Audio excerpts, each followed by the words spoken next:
उत्तर प्रदेश में सियासी पारा अपने चरम पर है और मैनपुरी के ग्राउंड जीरो पर भाजपा चुनौती दे रही है। अमित शाह की रैली है और लगातार ताबड़तोड़ रैलियां भाजपा मैनपुरी में कर रही है, पर अखिलेश यादव के चैलेंजर एसपी सिंह बघेल साहब हमारे साथ हैं और अभी भाषण देके निकले हैं। कौन कहता है आसमान में सुराख नहीं होता, एक पत्थर तो तबीयत से उछालो यारो। कौन सुराख करने जा रहे हैं बघेल साहब? मैनपुरी की महान जनता इस समय मैनपुरी जिले की चारों विधानसभाओं को जिता रही है, क्योंकि यहाँ पर जनता में एक है कि अन्य जिलों के लिए ये चुनाव हो रहा है। सड़क, स्कूल, बिजली, पानी, नाली, खरंजा, फाइनल रिपोर्ट, चार्जशीट, बंदूक का लाइसेंस, विधवा, विकलांग, वृद्धावस्था पेंशन, विकास। इसके साथ साथ यहाँ पर ये चुनाव हो रहा है गुंडागर्दी को समाप्त करने के लिए, जंगल राज को समाप्त करने के लिए और आतंक को समाप्त करने के लिए। जब इनकी सरकार होती है तो मैनपुरी में लोग 32 दांतों के बीच में जीप की तरह रहते हैं। करहल में विशेष तौर से प्लॉट सुरक्षित नहीं, मकान सुरक्षित नहीं, दुकान सुरक्षित नहीं, बिटिया सुरक्षित नहीं, बहू सुरक्षित नहीं, क्योंकि एकदम आतंक कर देते हैं सरकार के समय। तो लोगों ने सोचा है कि इस बार बहुत अच्छा भारतीय जनता पार्टी का माहौल है और बहुत कैंडिडेट्स भी शानदार जानदार लड़ रहे हैं, तो इस बार वोट कामयाब हो सकता है, ऐसा सोच रहे हैं। कैंडिडेट शानदार जानदार, आपका स्टाइल अलग रहता है। ये बताइए, जब आप नामांकन भरने गए तो आप बिल्कुल साइलेंट मोड में क्यों गए नामांकन भरने?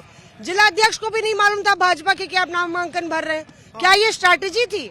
हाँ, निश्चित तौर से निजी तौर से मैं मिलिट्री साइंस का प्रोफेसर हूँ। युद्ध के मैदान में सरप्राइज का बड़ा महत्व होता है। गोरिल्ला वारफेयर में आप देखते हैं कि अब अचंभा देते हैं। माओ तुंग ने कहा था कि uproar in east and attack in west, पूरब में दहाड़ो और पश्चिम में वार करो। मुझे लगता है कि हाईकमान ने सोचा था सरप्राइज दें जिससे ये लोग भाग ना पाएं। तो मुझे लगता है हिंदुस्तान की राजनीति में 16 बार चुनाव हो गए हैं। ये अकेली टिकट थी जिसको कुछ ही लोग जानते थे, जो लड़ने वाला था उसको भी नहीं पता था। पर कहते हैं कि चाहे अखिलेश यादव हो, मुलायम सिंह यादव हो, लोकसभा के चुनाव में भी 2-2, 3-3 लाख की पहले लीड होती थी और अखिलेश ने कहा 1 लाख से ज्यादा से जीतूंगा मैं। 4 बातें अखिलेश जी ने कही। आप थोड़ा यहाँ विलम्ब से लगता आई है, तो चारों बातों का मैंने जवाब दिया और पहले दिन जो पर्चा दाखिल करता है वही उसका एजेंडा होता है। पहली बात उन्होंने कहा कि ये मेरा गढ़ है, कोई जीत नहीं सकता। इसका जवाब यह है कि ऐसा ही गढ़ समझ के डिम्पल यादव फिरोजाबाद गई थी, हारी। ऐसा ही गढ़ समझ के अक्षय यादव फिरोजाबाद गए थे, हारे। ऐसा ही गढ़ समझ के डिम्पल कन्नौज गई, हारी। और ऐसा ही गढ़ समझ के धर्मेंद्र यादव बदायूं गए, हारे। तो देखो चारों गढ़।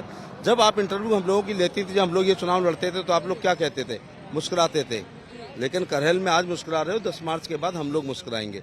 दूसरा कहा था कि मैं आज जा रहा हूँ तो 40 दिन बाद आऊँगा, कार्यकर्ता चुनाव लड़ेंगे। मैंने भी कहा था अगर तुम्हें हफ्ते भर में नहीं बुला लिया तो मेरा नाम भी एसपी सिंह बघेल नहीं है। 6 तारीख को करहल आ गए थे और 17 को आ रहे हैं।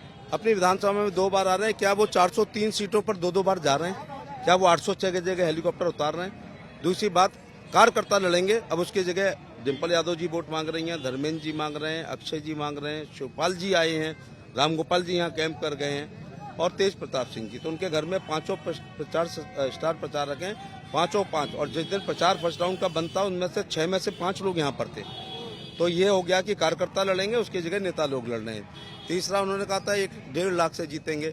ये डेमोक्रेसी और गढ़ जो कहते हैं वो लोकतंत्र जमहूरियत में जनता का अपमान करते हैं। रानी के पेट से पैदा होने वाले को कहने का अधिकार है कि मेरा किला है, जमहूरियत में नहीं। क्योंकि रायबरेली, अभी रायबरेली में वोट की चोट से इंदिरा गांधी हारी। हम ताजा उदाहरण देते हैं कि मेरे जैसा साधारण घर में पैदा होने वाला बच्चा तो आगरा से एमपी होता है, मंत्री बनता है और राहुल गांधी हारते हैं। तो अमेठी का गढ़ गिरा, रायबरेली का गढ़ गिरा, फिरोजाबाद और कन्नौज और बदायूं का गिरा।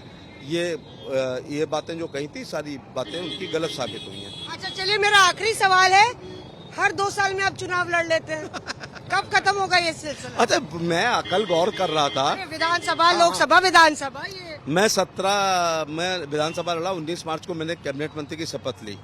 इसके बाद मैं लोकसभा लड़ा, पूरा कार्यकाल नहीं हुआ, और इसके बाद मंत्री बना। इसके बाद अब फिर यहाँ लड़ रहा हूँ और 10 तारीख को रिजल्ट आएगा, 14 को सरकार बनेगी। तो अभी 5 दिन 5 साल में बाकी होंगे। मैं तीसरी शपथ लूंगा और तीसरे सदन को अटेंड करूंगा। मैं हाईकमान का धन्यवाद कि उन्होंने मुझे इस लायक समझा और जनता का मैं आभार प्रकट करना चाहूंगा कि वो करहल के गढ़ को गिराने के लिए बेताब हो रही है इस समय। ये चुनाव जनता ने अपने हाथ में ले लिया है। अब ना हमारे हाथ में है ना अखिलेश जी के हाथ में। बस ये गुंडागर्दी पे उतर रहे हैं। मेरे पे 2 हमले हो चुके हैं, आपने अखबारों में देखा होगा। गीता शाह के जो राज्यसभा की सांसद हैं, महिला मोर्चा की अध्यक्ष हैं, बैकवर्ड की हैं महिलाएं, कल उन पर अटैक हुआ जब वो करहल में वोट मांगने आए। तो ये लोग यहाँ बूथ कैप्चर से चुनाव जीतते हैं। लोग कह रहे हैं वोट पड़ जाए और गिन जाए तो करहल तुरंत हार जाएगी। करहल तुरंत हार जाएंगे अखिलेश यादव अगर बूथ कैप्चरिंग ना हो, ये कहना है उनके चैलेंजर एसपी सिंह बघेल का।